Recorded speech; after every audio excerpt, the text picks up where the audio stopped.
할렐루야. 큐모닝 오신 여러분 환영합니다. 오늘 특별히 월요일은 비대면으로 촬영하게 되었습니다. 오늘 이제 사도행전 14장 1절에서 7절 말씀을 볼 텐데요. 말씀 보기 전에 제가 먼저 기도하고 말씀 증거하겠습니다. 하나님 아버지 감사합니다. 오늘 이 아침에도 큐모닝으로 인도하신 그 주님께 찬양합니다. 2021년 이제 4일째 밝아오고 있습니다. 이 시간 가운데 더욱더 우리가 어렵고 힘들지만 말씀과 기도로 무장하여서 우리가 날마다 승리하며 나가는 우리가 되게 하여 주시옵소서. 오늘도 하나님의 말씀을 기대합니다. 우리에게 말씀하여 주시고 이 말씀으로 오늘 하루도 승리하며 나가는 우리가 되게 하여 주시옵소서. 예수님의 이름으로 기도합니다. 아멘.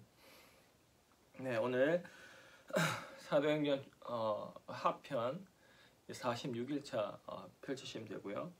말씀은 사도행전 14장 1절에서 7절 말씀입니다.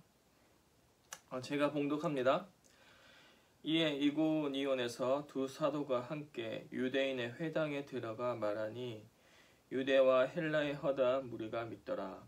그러나 순종하지 아니하는 유대인들이 이방인들의 마음을 선동하여 형제들에게 악감을 품게 하거늘 두 사도가 오래 있어 주를 힘입어 담대히 말하니 주께서 그들의 손으로 표적과 기사를 행하게 하여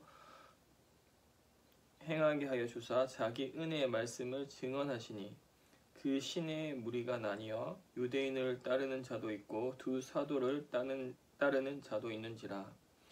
이방인과 유대인과 그 관리들이 두 사도를 모욕하며 돌로 치려고 달려드니 그들이 알고 도망하여 루가오니아의 두 성 루스드라와 더베와 그 근방으로 가서 거기서 복음을 전하니라.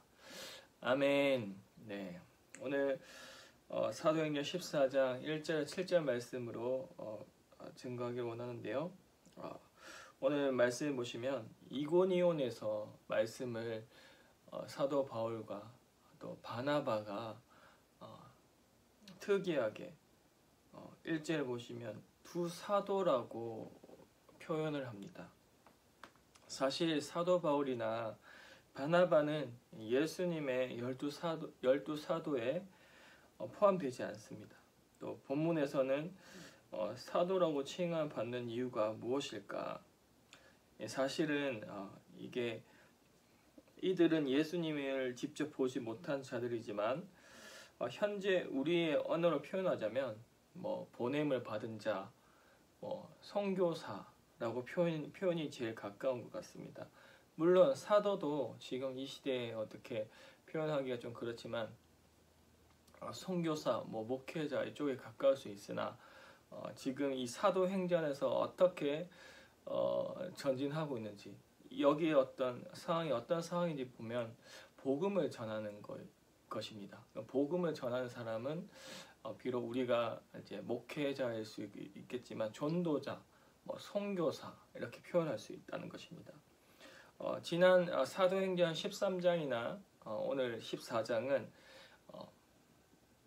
바울의 제1차 선교 여행을 지나가는 시점에 있습니다. 다시 말하겠습니다. 사도행전 13장과 14장은 바울의 제1차 선교 여행 이렇게 지나가고 있습니다. 그러면 우리가 기억을 떠오르면서 복습하고자 13장에서 14장 이어가는 이 도심별로 어떻게 전진을 해왔는지 증거를 해왔는지 살펴보고자 합니다. 1차 여행지가 이제 안디옥, 그리고 실루기아, 살라미, 바보, 버가, 비시니아에 있는 안디옥, 이 6지역은 이 사도행전 13장에 나옵니다. 그리고 오늘 14장에서는 이고니온, 루스드라, 더베 이렇게 3지역을 묶어서 이제 우리는 바울의 제1차 선교 여행을 이 지역을 그리고 있습니다. 참 안타깝지만 지도로 보면 정말 여러분의 도움이 될 텐데, 혹시나 인터넷에 바울의 1차 선교 여행만 쳐도, 뭐 1차 전도 여행만 쳐도 지도가 엄청 많을 겁니다. 그것을 참고하시고 그것을 보면서 어떻게 사도 바울이 바나바와 같이 선교 여행을 했는지를 보시면서 참고하시면 여러분에게 묵상할 때 더 도움이 될 것 같습니다. 그래서 다시 말씀을 계속 이어가는데요. 이 바울과 바나바는 이 복음의 통로로 쓰임을 받고 있습니다. 이 복음을 전하다 보면 갈등이나 충돌이 생겨납니다. 이 말씀대로 누가 대적을 하고 있는가?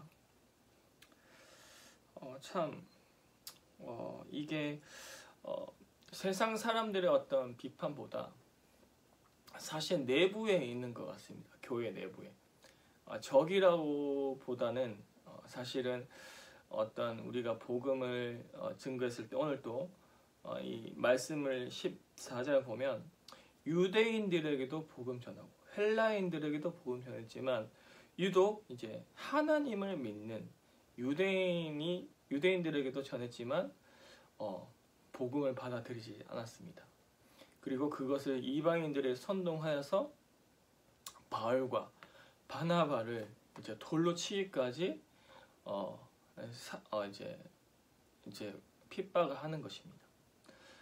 왜 자꾸 우리는 복음을 증거할 때마다 충돌이 일어날까요?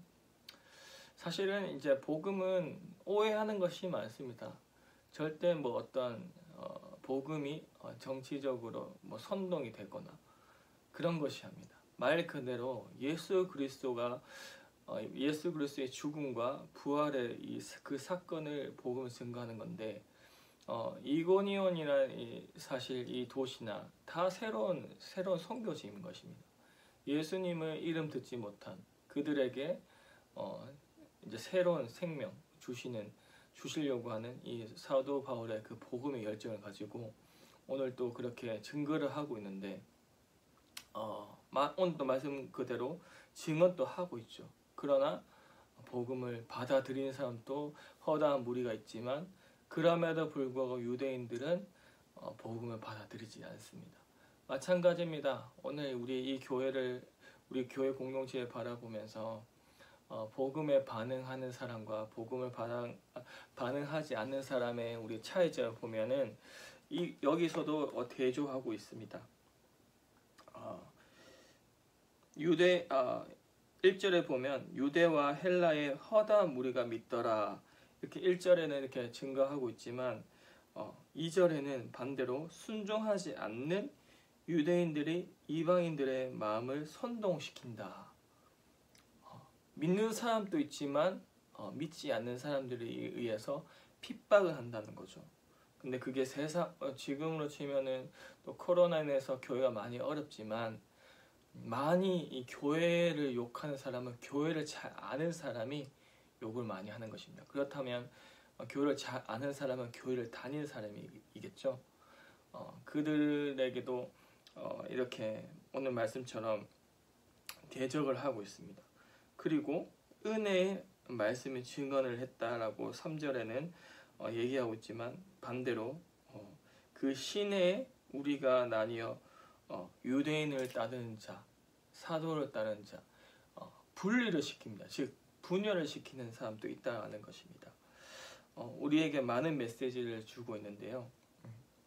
유대인이라고 생각하면 바로 가장 골칫덩어리였던 게 뭐였냐면 형식주의입니다. 형식주의.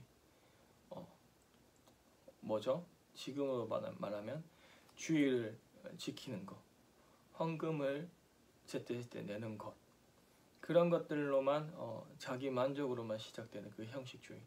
그러나 하나님의 의는 드러나지 않는 그러한 능력도 없는 그러한 유대인의 모습을 우리가 바라볼 수 있습니다.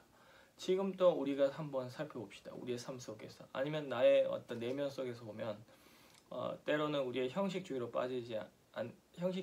형식주의로 빠지고 있는지 아닌지 한번 생각해 보면 좋을 것 같아요. 지금 또 코로나 인해서 비대면 예배를 드리고 있잖아요.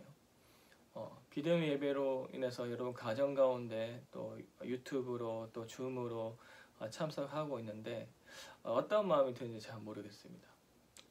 2주째 저는 비대면 예배를 이제 드리고 있는데 사역자는 출근합니다. 그래서 오늘 또 어제도 하여인관에서 함께 사부 예배를 드리는데 참 마음이 아픈 것도 있고 또 기쁨 가운데도 있는 것 같습니다. 아픈 것은 여기서 수많은 청년들이 예배 드리고 하나님 앞에 기도하고 말씀 드렸던 그 추억이 그 시간들이 얼마나 소중했는지를 또 알 수 있었고 감사했던 기억이고 또 코로나도 불구하고 그래도 우리는 하나님께 예배한다, 하나님 앞에 예배를 드린다 마음으로 우리가 또 리빌드 워시팀과 또 우리 장목생 통해서 말씀을 증가할 때마다 또 그 가운데 은혜가 있는 것 같습니다. 그러한 두 가지 마음을 들었습니다. 함께 예배 드리지 못하는 그런 아쉬움과 또 한편으로 저만 또 그렇게 은혜를 받고 나가는 그런 또 미안한 마음. 그러나 여러분 또 이제 비대면으로 또 줌으로 유튜브로 예배 드리실 텐데 많이 어려움이 있을지 압니다. 그럼에도 불구하고 오늘 이곤이온이란 제목으로 이렇게 나아가고 있는데 복음을 전하다 보면 항상 충돌이 일어납니다. 여러분 또 복음이 받아들였을 때, 즉 우리가 복음을 듣고 하나님의 말씀을 듣고 아니면 설교를 듣고 나의 반응 어떤 반응인가? 정말 그 말씀을 믿어지는가? 그리고 그 말씀이 은혜가 있는가? 세 번째는 그 말씀을 듣고 나는 복음대로 살거나 복음대로 복음을 전하고 살고 있는가? 아니면 유대인처럼 순종하지 않는 사람으로 살고 있는가? 아니면 또 그 말씀이 아니야 때로는 정죄하면서 분리를 시키지 않는가? 때로는 그 사람을 미워하거나 또 정죄를 하고 있지 않는가? 제 자신만 돌아봐도 이 6가지 질문 중에 긍정적인 질문보다 부정적인 질문 속에서 제가 그랬던 기억이 많은 것 같습니다. 여러분 이제 여러분에게도 동일하게 오늘 또 이 말씀을 가지고 나아가길 원합니다. 우리가 어떤 마음을 선동하고 불순종하는 모습의 어떤 태도보다 복음을 듣고 우리는 하나님의 말씀을 듣고 오늘 또 여러분은 제가 부족하지만 하나님의 말씀을 듣고 있습니다. 근데 그러면 그 말씀을 듣고 여러분 어떤 태도로 어떤 모습으로 반응을 할 것입니까? 열심히 살아야지. 오늘 또 복음을 들었으니 오늘 또 하나님의 말씀을 들었으니 정죄하지 않고 하나님의 말씀만 따르고 살 것이다 라고 생각한다면 반 이상은 성공한 것 같습니다.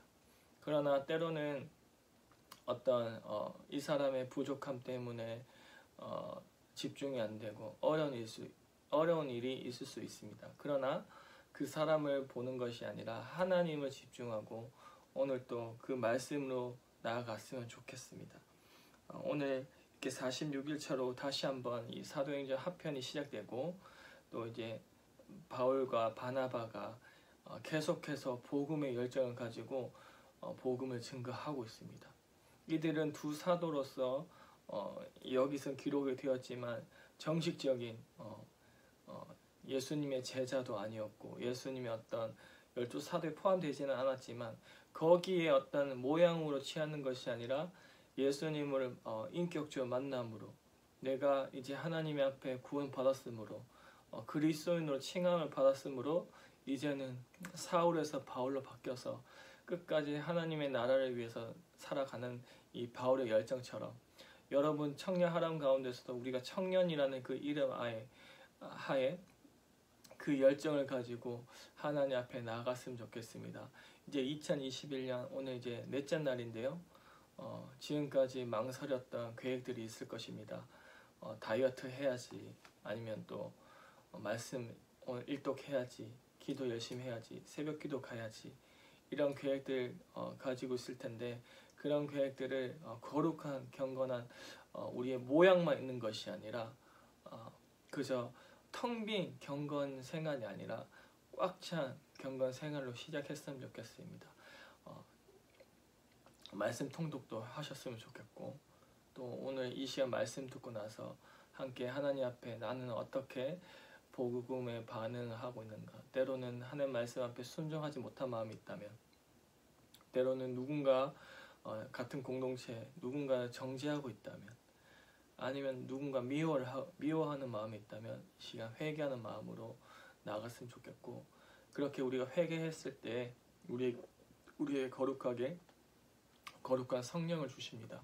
그 성령을 우리가 붙잡고 오늘 또 말씀을 승리하며 나갔으면 좋겠습니다. 오늘 또 말씀을 승리하며 예수 그리스도의 그 십자가의 보혈로 그 은혜로 우리가 말미암아 살아가는 오늘 하루가 되시길 축복합니다. 기도하겠습니다. 하나님 아버지 감사합니다. 오늘 또 우리에게 귀한 말씀을 주시니 감사합니다.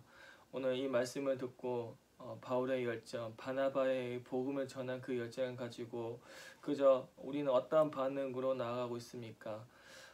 복음을 듣고 우리가 그 말씀을 듣고 순종하며 살아가고 있는지, 아니면 때로는 내가 대적하고 분열시키고 분리시키는 그런 정죄하고 살아가는 그런 마음인지 다시 한 번 더 우리 자신을 되돌아봅니다.